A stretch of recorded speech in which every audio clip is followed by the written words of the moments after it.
I want to invite Spencer Loman up here to share.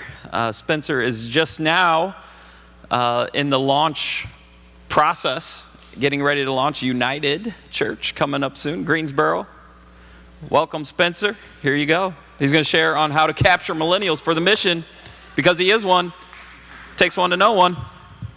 How you guys feeling? That was weak, man. Come on. You guys feeling all right? You good? Okay. I have the chance this morning to talk on behalf of 75 million people, and I get to be the one that tells you everything about them, okay? So everything I say today is 100% true, okay? All right, so the goal today is to talk about how to capture millennials for the movement.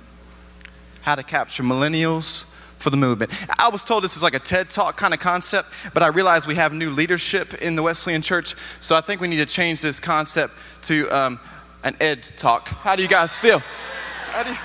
Oh, Lord Jesus, we got to get back. Ed, we're going to go to Ed Talk, I think, here pretty soon. In June of last year, if I can get this mug to work, there we go. Lord, oh my goodness. You're getting crazy over there, man. Okay.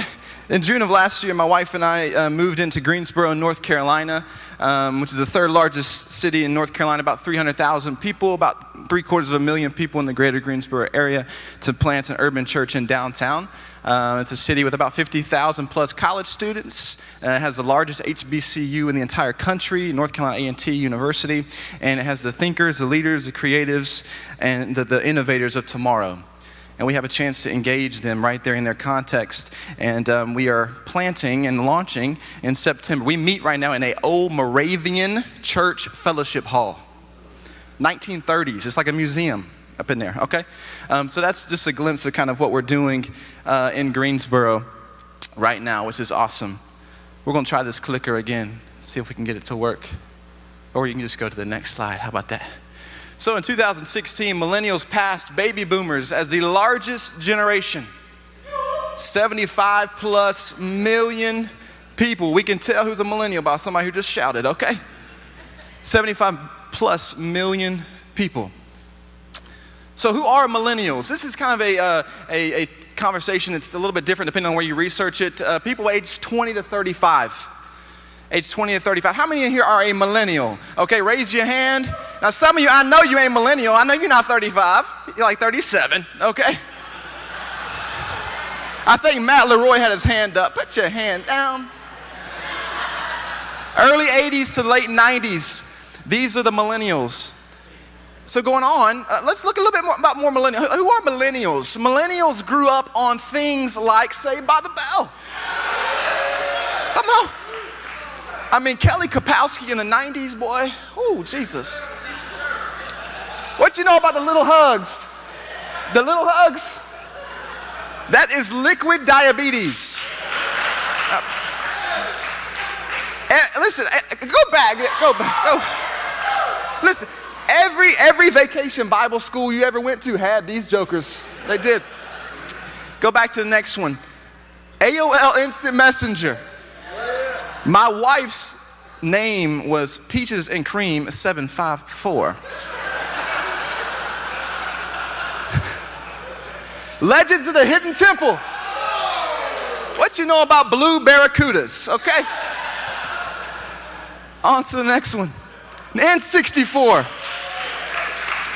N64 revolutionized gaming. On to the next one. You remember these moon shoes? Always in the Sears catalog, no one ever bought them, okay? On to the next one. MySpace. Tom was always a top friend, always. Profile picture never changed, and you can't tell me that's not creepy. Okay.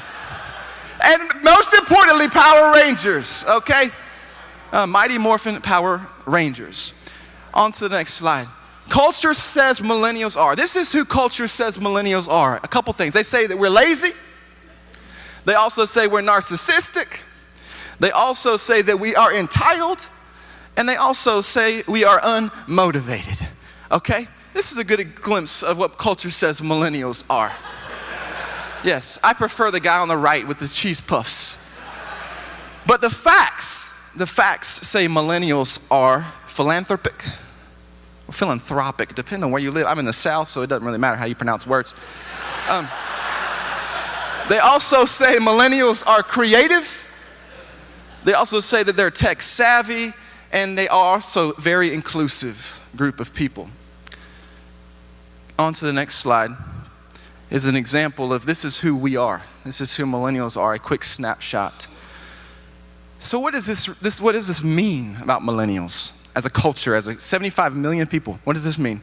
I believe truly that millennials are naturally apostolic by their very nature, by our very nature, because the facts say so. Let's go through some of the facts that we have. 69% crave adventure. If adventure is not apostolic, I don't know what is. 54% have or want to start a business. 88% prefer collaboration over competition. 88%. 78% prefer experience over things. And 84% prefer positive impact than recognition.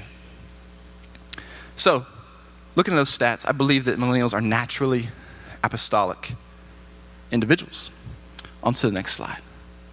6 of 10 millennials' favorite brands are tech. Apple, Google, Samsung, Sony, Amazon, and Microsoft. 6 out of 10. So what does this mean? Like, what does this mean for millennials that 6 out of 10 millennials' favorite brands are tech? Go to the next slide. Number 1, millennials love ideas and innovation. Millennials love ideas and innovation. Number 2, millennials are for growth and change. None of these companies are the same as they were 10 years ago. If your church is the same as it was 5 or 10 years ago, you're probably not going to attract a millennial. The third one is aesthetic and design matters.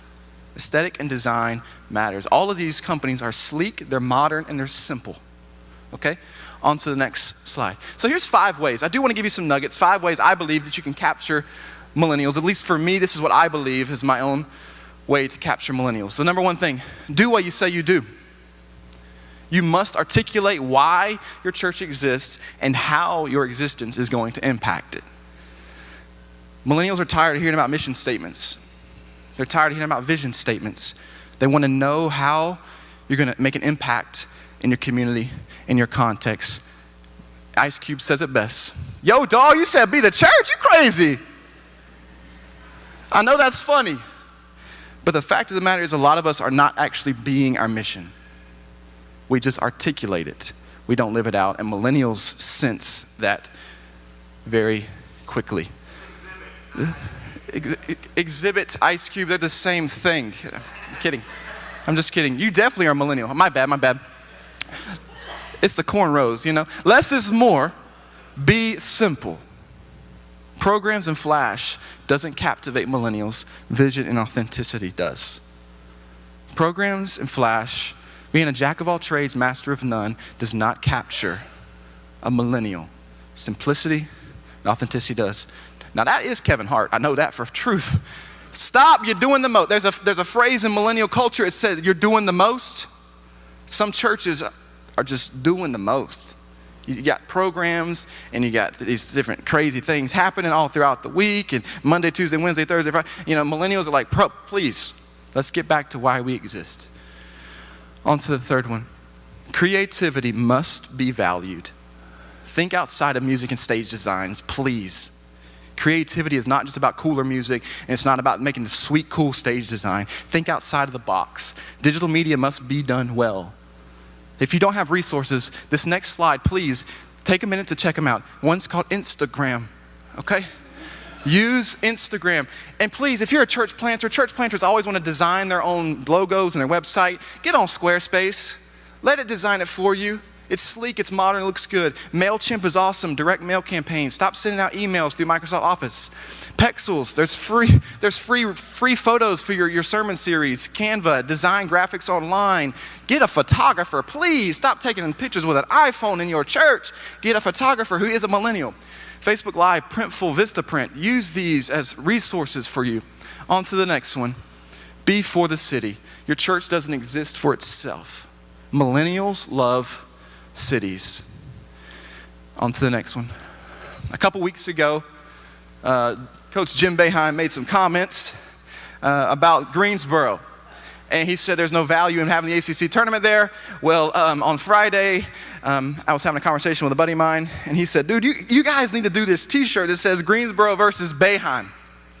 Because we had one that said Greensboro versus everybody. Because we're all about the city. So we did Greensboro versus Boeheim. Sunday night, NIT bracket comes out. Lo and behold, UNCG is going to the Carrier Dome to play the Orangemen.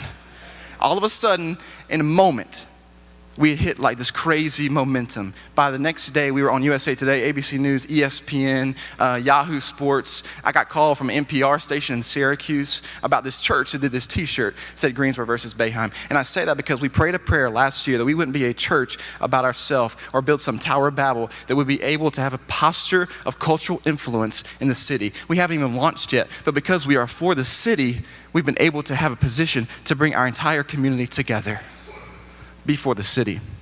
The fifth one, listen and mentor. Millennials want to be mentored and developed. They want you to take time to listen to them and listen to their ideas. Spend time with them one-on-one. They want that. They need that.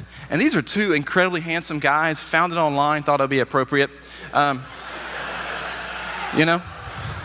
So those are 5 ways I believe that you in your local context, in your church, could capture millennials. Because it's not just the next generation, it's the generation of now. Thanks so much.